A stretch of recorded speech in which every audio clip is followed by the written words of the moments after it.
parole des invités pour leur baver dessus.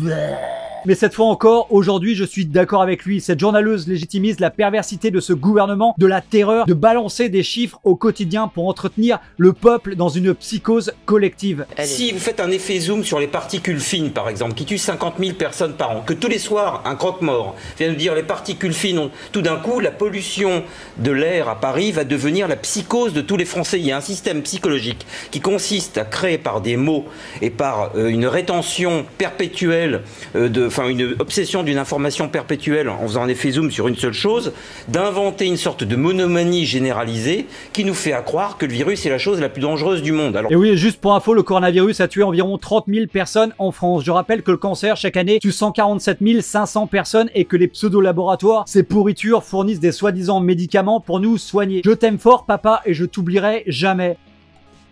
Les maladies cardiovasculaires tuent 140 000 personnes par année. Le tabac et l'alcool, 90 000 personnes par année, soit 3 fois plus que le coronavirus. Et là, bien sûr, t'as pas de croque-mort pour t'annoncer les morts et les hospitalisations. Cherchez l'erreur. La véritable trouille, monsieur, c'est pas le virus qu'ont les élus, c'est la trouille de la sanction pénale. C'est la trouille du procès. Oui, les élus sont terrorisés à l'idée qu'un procès vienne conclure leur décision.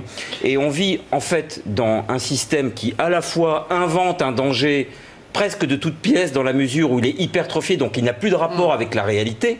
Quand on regarde les chiffres de mortalité du Covid sont assez ridicules. Et oui, là encore, je suis d'accord, nous sommes à 711 000 morts de coronavirus, alors que nous avons un possible traitement pour cette maladie, mais qui n'est pas utilisé partout. Alors que la grippe fait environ 600 000 morts par an, et elle, par contre, on utilise un traitement partout dans le monde, sinon elle tuerait beaucoup plus. Nous avons aussi 25 000 morts de faim par jour dans le monde, soit 9 125 000 personnes qui meurent de faim chaque année, soit 13 fois plus que le coronavirus, et ça, les médias et les gouvernements s'en foutent royalement, alors que dans le même